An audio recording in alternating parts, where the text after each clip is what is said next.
Bienvenidos al Mundo desde el Sur. Doblaron las campanas en las iglesias de todo el mundo hoy, lunes de Pascua. El Papa Francisco, Jorge Mario Bergoglio, volvió a la casa del Padre a los 88 años, decía el comunicado del Vaticano. El Papa latinoamericano, el Papa que hablaba español y quien guió el destino de la Iglesia Católica durante los últimos 12 años, un periodo marcado por un esfuerzo constante de reforma, de profundo compromiso con la justicia social, también una apertura sin precedentes hacia los desafíos del mundo contemporáneo. Francisco deja una iglesia más consciente de su rol en la promoción de la justicia social, con el cuidado del planeta, más abierta al diálogo y sobre todo más cercana a las personas. Hoy revisamos las claves de su pontificado, hablando en El Mundo desde el Sur precisamente sobre este tema que ha sido la información más importante el día de hoy. Pero antes debo recordarle, a través de nuestras redes sociales, a lo largo del día hemos sondeado la opinión de nuestros usuarios sobre el tema. Algunos de ustedes quizás ya han participando, respondiendo la pregunta que le hemos hecho al respecto. Igualmente aquí la tenemos en pantalla para que usted pueda participar a través del código QR. ¿Cuál cree usted ha sido una de las contribuciones más significativas del Papa Francisco a la Iglesia Católica y a la geopolítica mundial? ¿Una iglesia más inclusiva y de justicia social? ¿Su teología enfocada al multilateralismo, un mayor diálogo interreligioso o su lucha contra las injusticias mundiales? Si aún no ha participado, puede hacerlo. Más adelante revisamos y vamos a asociar las respuestas sobre el tema. Vamos a pasar al análisis. Me acompaña en la distancia el doctor Ignacio Ramonet, escritor, periodista, sociólogo desde Ciudad de Panamá. Profesor, es un gusto conversar otra vez con usted. Bienvenido al Mundo desde el Sur. Buenas noches, un placer también estar aquí, aunque sea en circunstancias dramáticas como es la muerte del Papa, nuestro amigo, el Papa Francisco. Sí, profesor, con esto quería comenzar, ¿no? ¿Cómo recibió usted la noticia del fallecimiento del Papa Francisco y qué reflexiones ha tenido durante la jornada sobre lo que representa para la Iglesia Católica?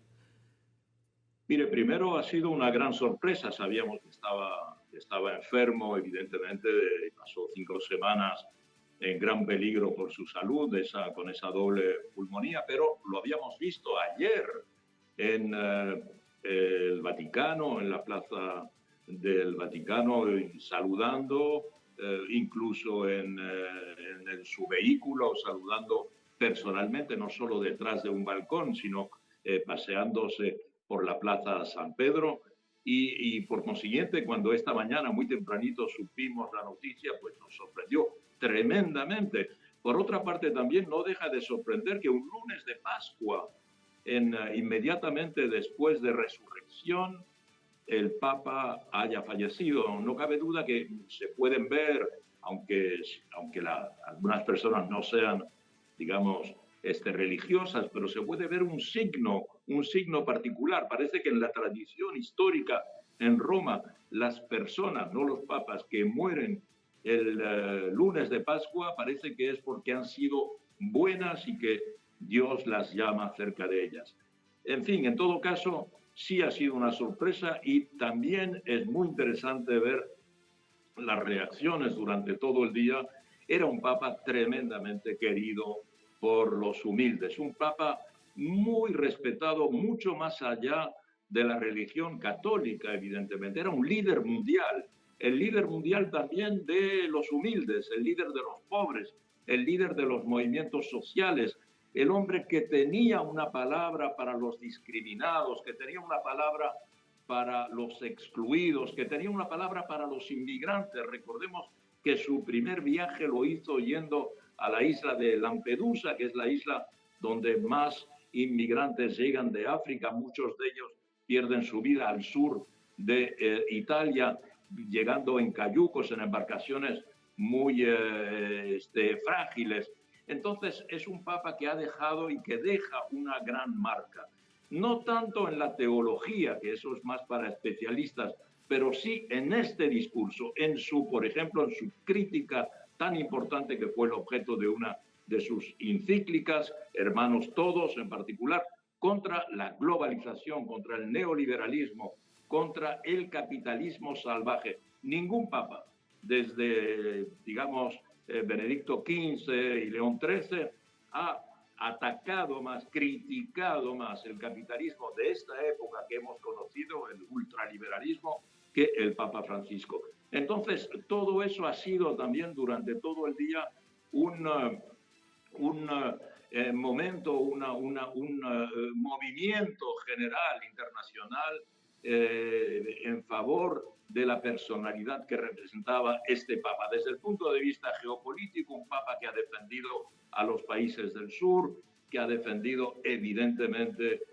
digamos, a la situación, ha denunciado la situación que existe en Palestina. Todo el mundo recuerda su célebre foto ante un niño Jesús que descansa en un kefié, digamos, ese velo, ese turbante, esa bufanda típica de Palestina y de la resistencia palestina. Un hombre con mucho valor que ha sido también tremendamente atacado. Hay que decir también que hoy lo que se oye por parte de la derecha, la extrema derecha, el mundo conservador, han sido elogios muy moderados hacia el Papa.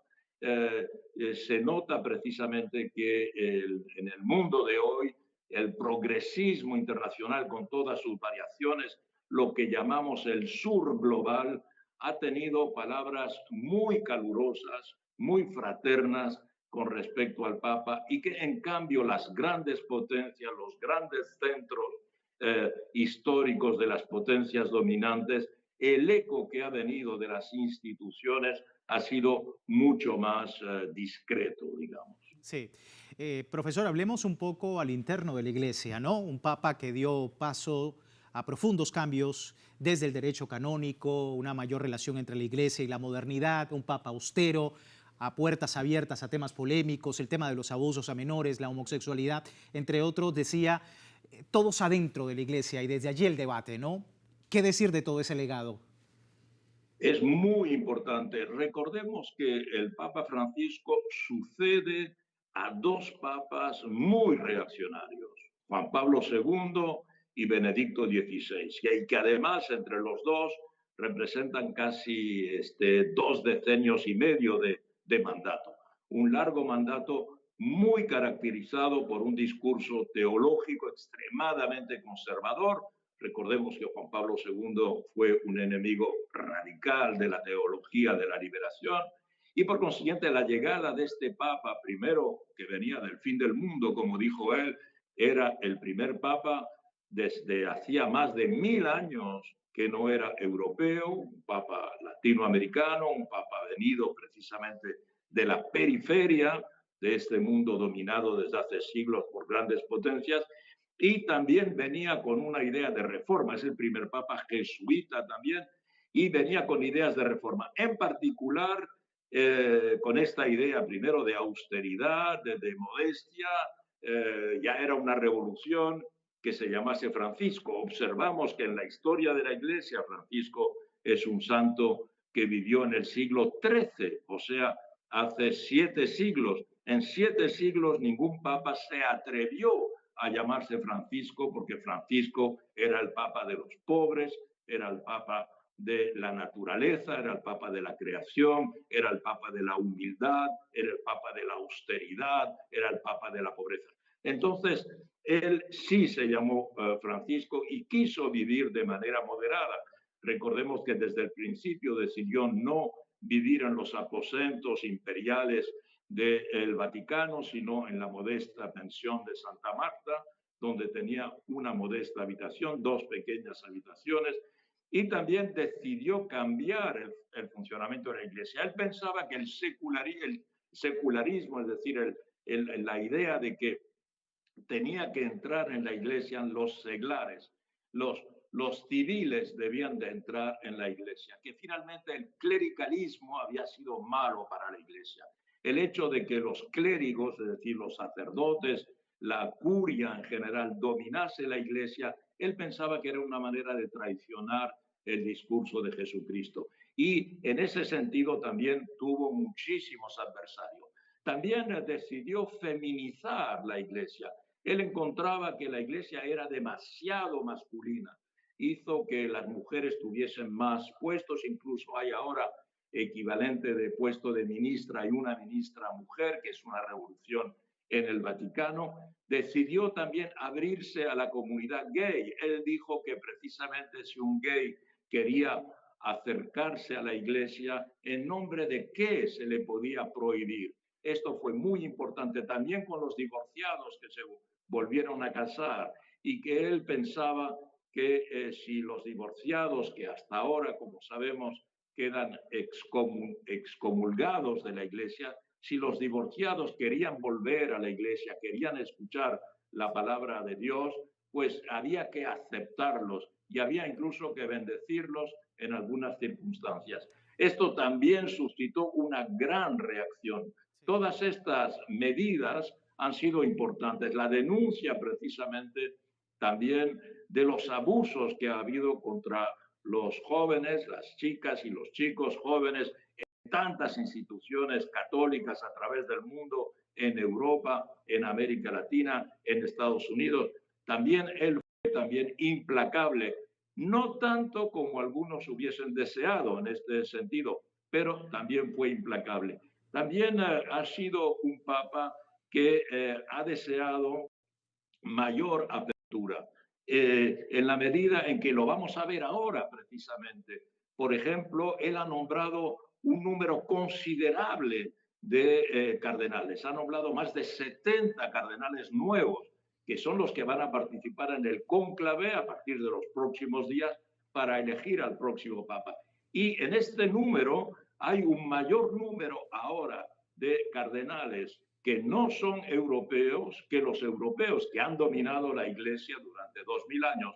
Entonces, también esta apertura a unas generaciones nuevas, a cardenales que vienen de países exteriores, también periféricos, a veces pequeños, de África, de Asia, sí, de Asia del Este, de Asia oriental. Esto sí, también ha sido muy importante. Sí, totalmente importante y por supuesto de cara a el relacionamiento de la Iglesia Católica con todo lo que deja Francisco de legado, los grandes cambios que ha afrontado puertas adentro de la Iglesia y que permite también un mayor relacionamiento, sobre todo con Latinoamérica, que vamos a hablar de esto más adelante. Profesor, me acompaña después de esta breve pausa. Vamos a despedir la primera parte, pero recuerde, tiene tiempo de participar en la encuesta que hemos publicado en nuestras redes sociales. Al final de nuestra emisión analizamos los resultados. Hoy hablando del Papa Francisco con sede vacante en el Vaticano. Ya regresamos.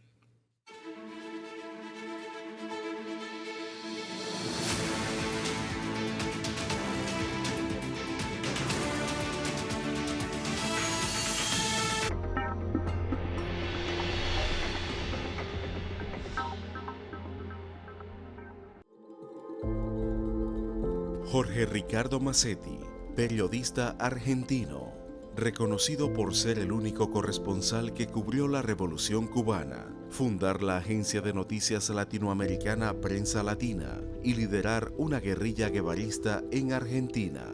La revolución es hermosa, pero no debemos mirarla desde un punto idealista, sino real, con todo lo que mueve y remueve, y por eso es dura, tanto que exige hasta el último sacrificio. 21 de abril de 1946, desaparición de Jorge Ricardo Massetti.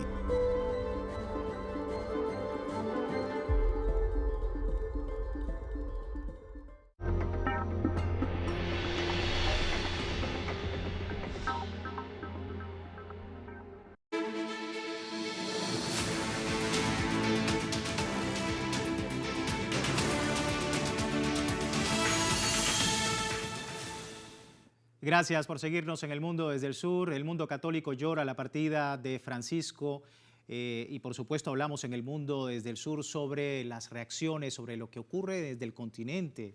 Venezuela, por ejemplo, se suma a los países del mundo que manifestaron su pesar por la pérdida del Papa Francisco en reconocimiento a vocación por la paz y su lucha por ayudar a los más vulnerables. El gobierno del presidente Nicolás Maduro declaró a través de la Gaceta Oficial 3 días de duelo a partir de este lunes 21 y se va a extender hasta el 24 de abril a las 6 de la tarde, también a modo de agradecimiento por haber impulsado la canonización del venezolano José Gregorio Hernández, uno de los últimas acciones de canonización del Papa Francisco y que fue recibido con un grato júbilo desde esta tierra venezolana, desde esta parte del mundo.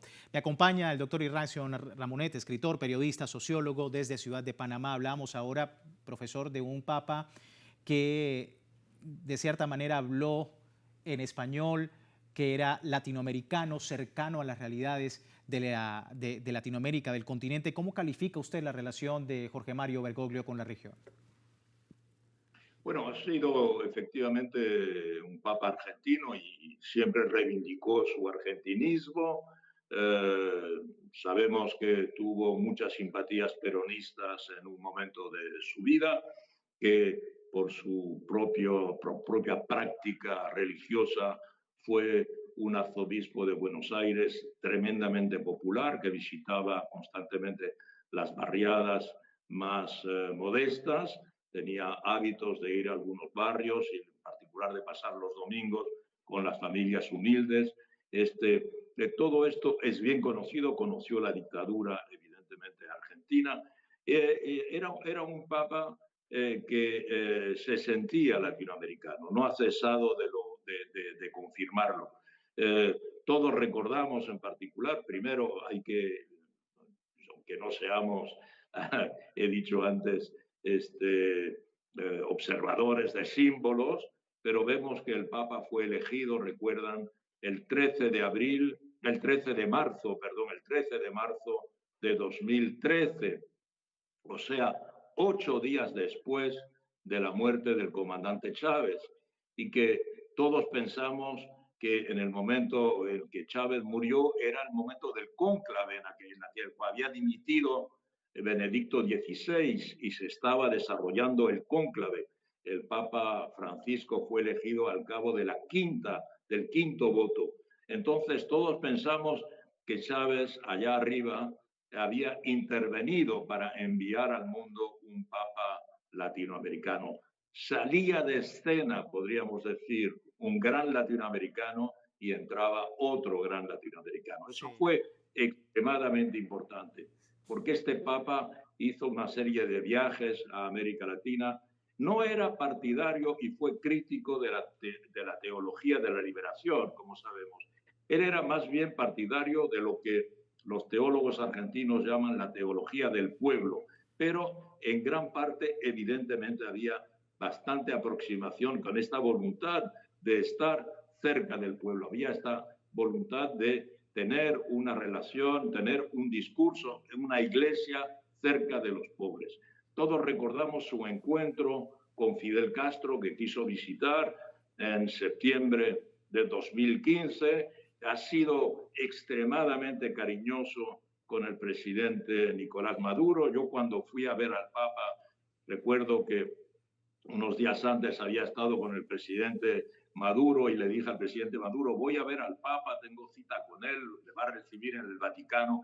Y me dijo, mira, sacó una medalla, tenía una medalla y dijo, mira, dile que esta medalla que él me dio, yo siempre la llevo encima. Yo le dije, perdone, presidente, le voy a sacar una foto.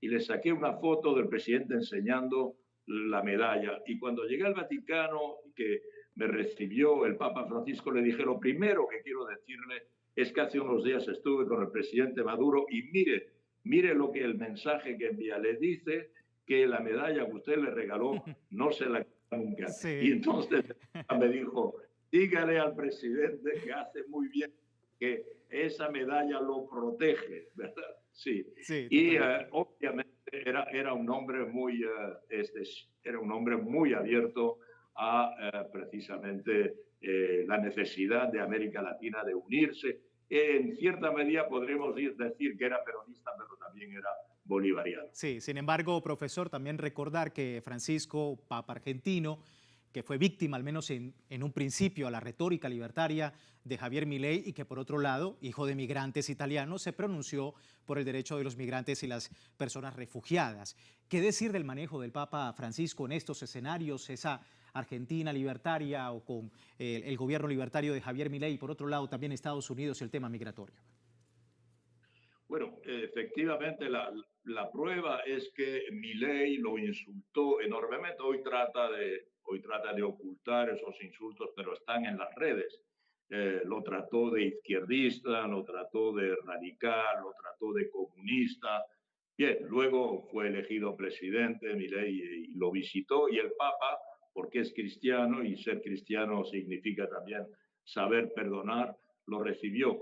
Pero no nos engañemos, toda esa derecha latinoamericana que está por regresar, todos estos presidentes como Milei, como la extrema derecha chilena, como Noboa en Ecuador, como el propio Trump en Estados Unidos, o el propio vicepresidente Vance, que fue la última personalidad que recibió el Papa Francisco ayer mismo, ayer domingo, en el Vaticano, representan un cristianismo súper conservador, un catolicismo súper reaccionario, ¿verdad? Y que es este catolicismo reaccionario es el que podría regresar ahora. Por eso, a partir de ahora, habrá que estar en los próximos días, las próximas semanas, muy atentos al conclave, porque las fuerzas reaccionarias que han estado sufriendo y han estado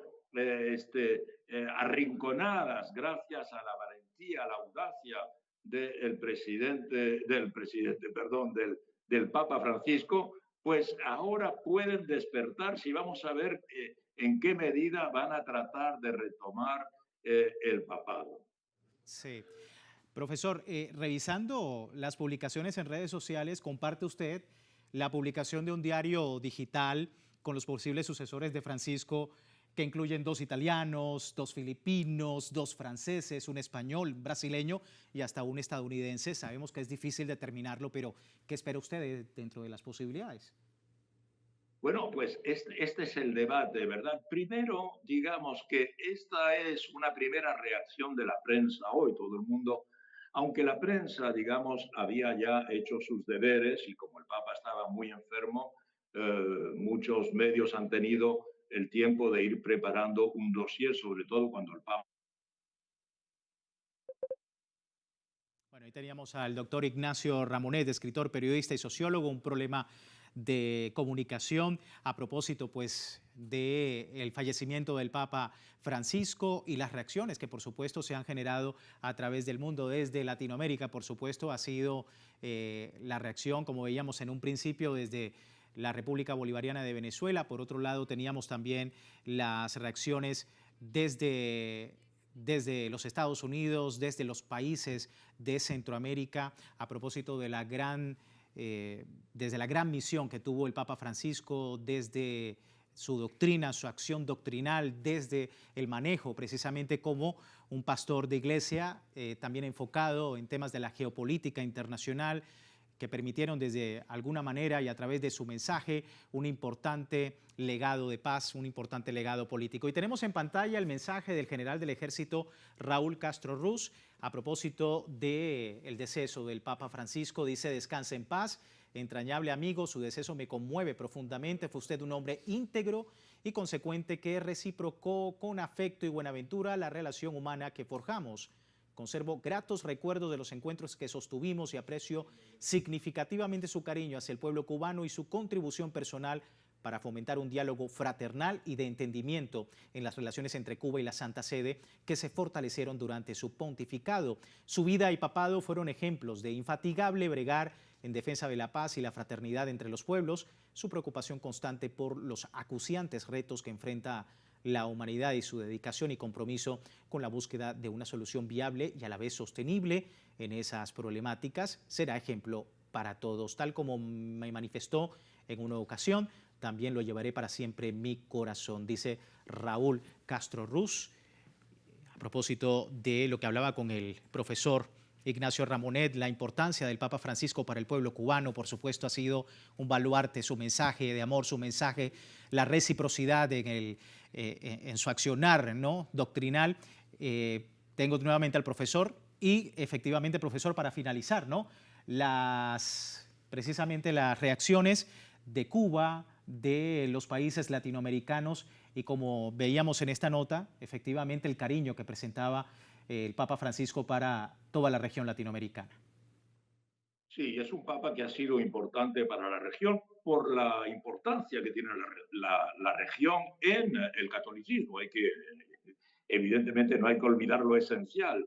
El 60%, 70% de los católicos del mundo están en América Latina. Si América Latina no fuera católica, el catolicismo sería una religión muy minoritaria.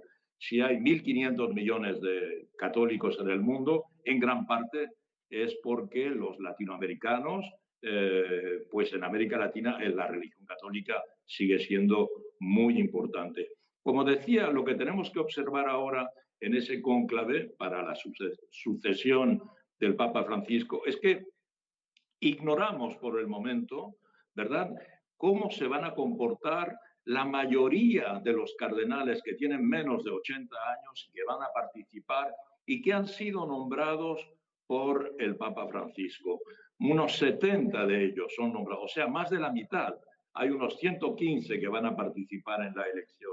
Más de la mitad han sido nombrados durante estos 12 años del papado del Papa Francisco, y muchos de ellos son desconocidos. Los comentaristas, los periodistas no los conocen. Probablemente el cónclave va a ser más largo que otras veces, porque precisamente van a tener los nuevos cardenales que hacerse conocer. ¿De qué manera? Veremos.